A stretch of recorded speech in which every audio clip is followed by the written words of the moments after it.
জানো যেদিন সীমা ওর বরকে কলকাতার হসপিটাল থেকে বাড়ি আনলো, ওই দিন ও ওই ওর বয়ফ্রেন্ডকে নিয়ে ইয়েতে গেছিল, এখানে মন্দারমণি কোথায় গেছিল জানো?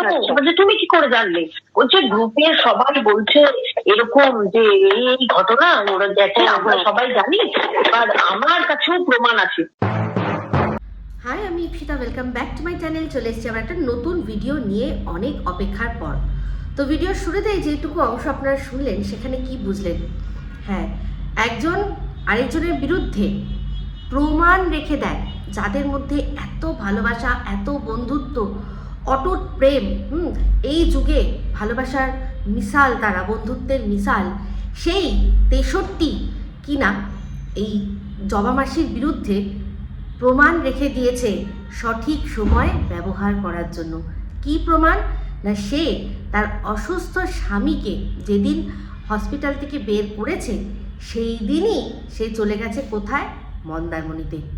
তো এই যে মন্দারমণি যাওয়ার ঘটনাটা, এটা কিন্তু এই রিসেন্টলি যখন অসুস্থ হলো তার স্বামী, তখনকার নয়, তার আগে আরেকবার অসুস্থ হয়েছিল, সেই সময়কার ঘটনা।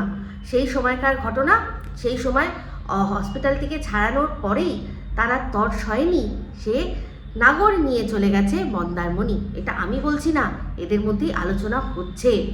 তাহলে বুঝতে পারছেন?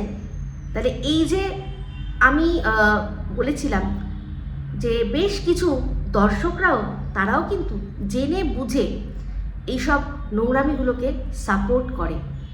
তার প্রমাণ আপনারা এই কনভারসেশনের পরবর্তী অংশটুকু শুনলেই বুঝবেন। আমার কাছেও প্রমাণ আছে ও গেছে ওই দিন। আর কোন ভিডিওটা বলতো? সীমা দিয়ে একটা ভিডিও করেছিল, যে ভিডিওটাতে বলছিল যে আমার পাশে কে আছে, বলবো না, সেটা দেখাবো না, ওই দিনের ঘটনা। কিছু নোংরা দর্শক সমস্তটাই কিন্তু জানে। তো আশা করি আপনারা পুরো ভালো করে শুনতে পেরেছেন যে কথাটা কি হলো। যে এই যে গ্রুপ, একটা গ্রুপ, সো কল গ্রুপ, সেটা হোয়াটসঅ্যাপ গ্রুপ, ঠিক আছে? যেই হোয়াটসঅ্যাপ গ্রুপের মধ্যে বেশ কিছু বাংলাদেশি মানুষ আর এখানকার মানুষ সবাই আর কি, যারা সন্দীপের ভালোবাসার মানুষ হিসাবে জবার সাথে যোগাযোগ করেছিল, আর ওর আরও কিছু দর্শক নিয়ে একটা গ্রুপ হয়েছিল, হোয়াটসঅ্যাপ গ্রুপ হয়েছিল, যেখানে কিনা আমাকেও ইনভাইট করা হয়েছে। হ্যাঁ, আমাকেও ইনভাইট করা হয়েছে। আমি বলেছি যে না, আমার পক্ষে সম্ভব নয় হোয়াটসঅ্যাপ গ্রুপ জয়েন করার। সেই গ্রুপে জবা নিজের দর্শকদের পরিষ্কার সমস্ত কিছু কিন্তু জানায় যে তাদের একটা নয়, দুটো জামাইবাবু আছে, দুটো জামাইবাবু, সমস্ত জানায়। সেই জন্যই যারা যখনই এর পরকীয়া নিয়ে কথা বলেছে, তখনই ওর দর্শকরা কিন্তু অবাক হয়নি, কারণ তারা প্রথম থেকেই সমস্তটাই জানে আর সাপোর্ট করে। তাহলে ভাবুন, যারা কিনা সন্দীপের বউ চলে যাওয়ার পর 1 বছর পরে ও যখন কোনো মেয়ের সাথে কথা বলছে, সেটা সাপোর্ট করতে পারে না, অথচ একজন মানুষ, একজন মহিলা, তার হাজব্যান্ড থাকা সত্ত্বেও তার আরও একজনকে লাগে, তারা এটাকে সাপোর্ট করে। অথচ সন্দীপের একজনের সাথে শুধুমাত্র কথা বলা, গল্প করা, বা ক্যাফেতে গিয়ে একটু কফি খাওয়া, বা একটু ঘোরা বেড়ানো, সেটাকে তারা সাপোর্ট করতে পারে না। ভাবতে পারছেন তাহলে কতটা দোগলা? তো যাই হোক, এই যে কনভারসেশনটা, এই কনভারসেশন থেকে পরিষ্কার উঠে আসছে যে কীরকমভাবে এরা একে অপরের নামে চুগলি করে, সংরক্ষণ করে রেখেছে কি না প্রমাণ। বন্ধুত্বে এরকম প্রমাণ সংরক্ষণ হয় কোনোদিনও শুনেছেন? আমি তো আজ পর্যন্ত যা কিছু বলেছি, আমি কিন্তু কোনো কল রেকর্ডিং শোনাতে পারবো না। আমি জানি যেটা বলছি, আমি আমার যেটা কান শুনেছে সেটাই আপনাদের সাথে শেয়ার করি। কিন্তু যখনই কথা বলেছি, কোনোদিনও কিন্তু কল রেকর্ডিং করে রাখিনি, কারোর সাথে রাখি না। হ্যাঁ, আমি যদি মনে করি যে এর সাথে কথা বললে আমার কল রেকর্ডিং করতে লাগবে, আমি সেই মানুষের সাথে কথাই বলবো না কোনোদিনও। এটাই আমি। কিন্তু এই ওয়াইটির বাজারে কিন্তু সম্পর্ক এইরকমভাবে বেচা কেনা হয়, মানে সংরক্ষণ করে রেখে দেওয়া হয় পরবর্তীকালে বেচার জন্য। কিসের আড়ালে? না, বন্ধুত্বের মুখোশের আড়ালে। তো যাই হোক, এবার পরিষ্কার আপনারা শুনতে পাবেন যে এই 49 বলছে যে সো কল্ড তাদের যে মেন্টর, তাদের যে যার কথায় ওঠে বসে যে ক্রিয়েটার মানে জবা মাসি, সেই জবা মাসির বয়ফ্রেন্ডের সাথে দেখা করে এসছে কে না 63। একটা মানুষ এতবার এত মিথ্যা কথা বলতে পারে? তো দেখা করতে গেছিলো যেটা, সেটা বড়নগর থানা। আপনাদের এর আগেও আমি জানিয়েছি, বেশ এটা অনেক আগেকার কথা। সেই বরানগর থানায় যখন ডাক পড়েছিল তখন কিন্তু গেছিল। আর সেই সময় কিন্তু এদের মধ্যে সম্পর্ক খুব একটা সুসম্পর্ক ছিল না, মানে যেটা আমরা ওয়াইটিতে দেখছি। কিন্তু পরবর্তীকালে বুঝলাম যে তলে তলে এই সমস্ত কিছুই যোগাযোগ থাকে, ভিডিওর জন্য আলাদা সম্পর্ক হয় আর তলে তলে আলাদা সম্পর্ক হয়, এটাই কিন্তু পরিষ্কার বোঝা যাচ্ছে।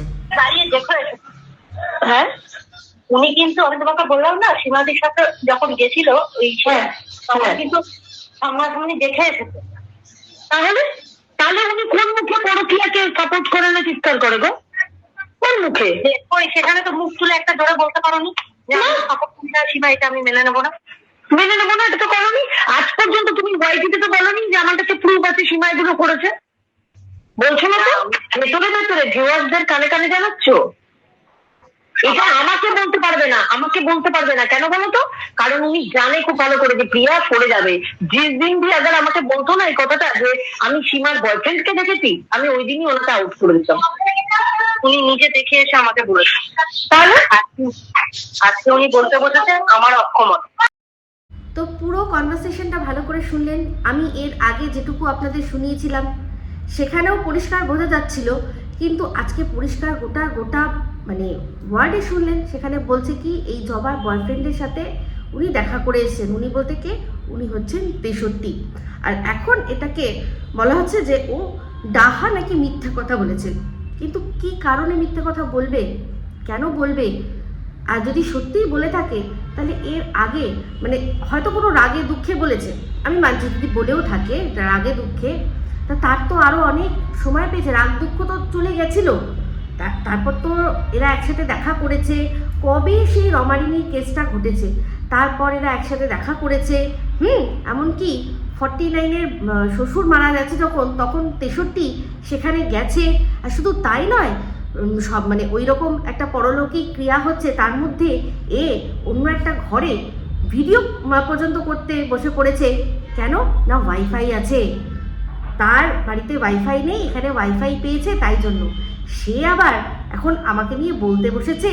আর শুনছি আমাকে আবার ঢেপু বলা হচ্ছে। খুব ভালো, যত ঢেপুর ভেপু বাজাবে তত দেখবেন আমি আস্তে আস্তে শ্রিঙ্ক করে যাচ্ছি। এটাই, ওপরে যিনি আছেন তিনি সব দেখছেন, তিনি সব ঠিক করছেন যে হ্যাঁ চল তোরা ঢেপু বল, তাহলে লোকে তোদেরকেই বুঝবে যে তোদের চোখে নেবা আছে। আর রইল কি, আবার শুনলাম 49 বলছে যে আমি নাকি ভদ্রবাড়ির ভদ্রবউ হলে কি কোনো বিষয়ে কথা বলা যায় না? নোংরা বিষয় দেখলে প্রতিবাদ করা যায় না? নাকি নোংরা মানুষদের সাথেই দলবদ্ধভাবে থাকতে হয়? সেই জন্যই যখন আমি জানতে পেরেছিলাম আর সরে এসেছি, আমাকে দলছুট বলা হয়েছে, দলছুট। তো যাই হোক, এখন আবার নতুন করে কথা হচ্ছে আমার ফ্ল্যাট নিয়ে। হ্যাঁ এই 49, দেখ তোর তো মাথায় কিচ্ছু নেই বুঝলি, শুধু নোংরামি ছাড়া। তো সেক্ষেত্রে এই যে বলতে বসেছিস যে হ্যাঁ এখন আমি ফিরে এসেছি যাতে আমাকে ভাড়া দিতে হয়, তো বলি শোন না, ভাড়া তো একটা অনেক বড় বিষয়, তার চেয়েও বড় বিষয় কি বলতো? তার চেয়েও বড় বিষয় হচ্ছে অ্যাডভান্স দেওয়া। কোনো মানুষ যখন ভাড়া নেয় তার আগে তাকে কি দিতে হয় বলতো? তার আগে তাকে অ্যাডভান্স দিতে হয়, যেটা কিনা বেশ মোটা একটা অ্যামাউন্ট। যদি সত্যিই তাই হতো তাহলে তো আমি তখনই আসতাম, আমি ছাড়তামই বা কেন? আমি ভিডিও করা ছাড়তামই কেন? যে আমার কি কোনো এক্সপেন্সেস ছিল না? ইকিরে ভাই, অদ্ভুত ব্যাপার।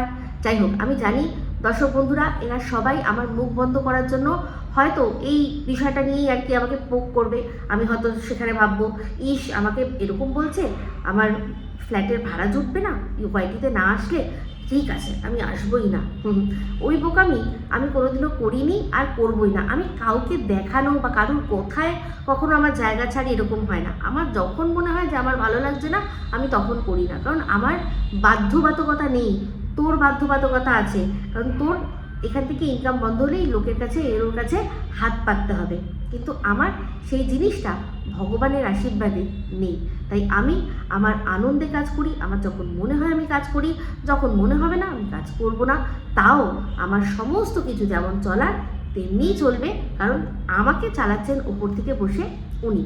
তা পরিষ্কার বন্ধুরা, এবার তাই আমি বলছি, যারা এই সব বিষয় নিয়ে আমাকে নিয়ে যারা ওরা নোংরামি করছে সেটা নিয়ে আপনারা একেবারে বিচলিত হবেন না, কারণ জানবেন যে আমার মুখ বন্ধ করার জন্য ওরা এগুলো করছে। তাই হ্যাঁ, কিছু কিছু ক্লিপিং আমার কাছে যারা পাঠাচ্ছেন তাদেরকে অনেক অনেক অনেক ভালোবাসা, তাদেরকে অনেক অনেক অনেক ভালোবাসা। ওইগুলো দেখেই কিন্তু আমি বুঝে যাচ্ছি, আর আমার কাজটা অনেক সোজা হয়ে যাচ্ছে।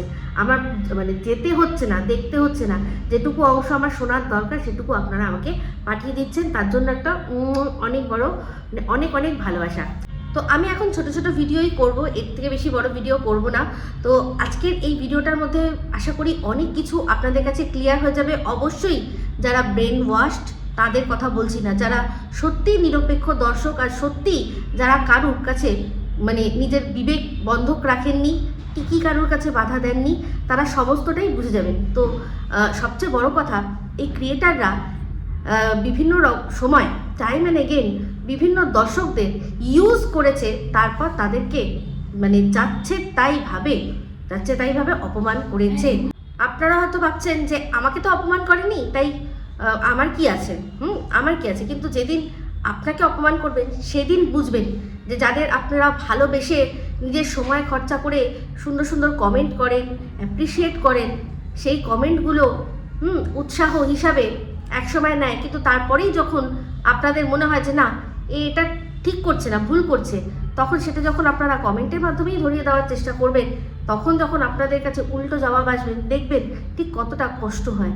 তা এখানে আমি বলবো যে এক দর্শক মানে এই যে প্রিয়া, যার সাথে দিনের পর দিন এরা কথা বলে তাকে বিভিন্নভাবে তার কাছ থেকে মানে রীতিমতো ফায়দা নিয়েছে, আর তারপর তাকে অপমান করছে, তার অপমান কিন্তু দর্শক আপনাদেরও অপমান, কারণ সেও একজন দর্শক, তার কোনো স্বার্থ নেই।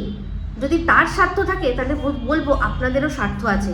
তার কিন্তু আমাদের কাছ থেকে কিছু পাওয়ার নেই, শুধু ভালোবাসা ছাড়া আর একটু সময় পাস করা ছাড়া। সেখানে সেইগুলো করতে গিয়ে আর হেল্প করতে গিয়ে যদি এরকমভাবে অপমানিত হতে হয়, তাহলে কতটা কষ্ট হয় সেটা আপনারা আজ বুঝবেন না, যখন আপনাদের সাথে হবে তখন বুঝবেন। তো দিনের পর দিন ফোন করে ম্যানিপুলেট করার চেষ্টা, ফোন করে ফায়দা নেওয়ার চেষ্টা, এই সমস্ত কিছু তুলে ধরবো আমি আমার নেক্সট ভিডিওতে, যে কে কাকে ফোন করতো, প্রিয়া ফোন করতো না প্রিয়াকে ফোন করে সমস্ত কিছু জানানো হতো। ঠিক আছে, সেটা নেক্সট ভিডিওর জন্য অপেক্ষা করুন। তো এই ভিডিওটা ভালো লাগলে লাইক শেয়ার কমেন্ট করতে ভুলবেন না, যারা চ্যানেলটা সাবস্ক্রাইব করেননি তারা সাবস্ক্রাইব করবেন। সবাই ভালো থাকবেন, সুস্থ থাকবেন। আবার আসছি খুব শীঘ্রই একটা নতুন ভিডিও নিয়ে। Me Ipsita signing of.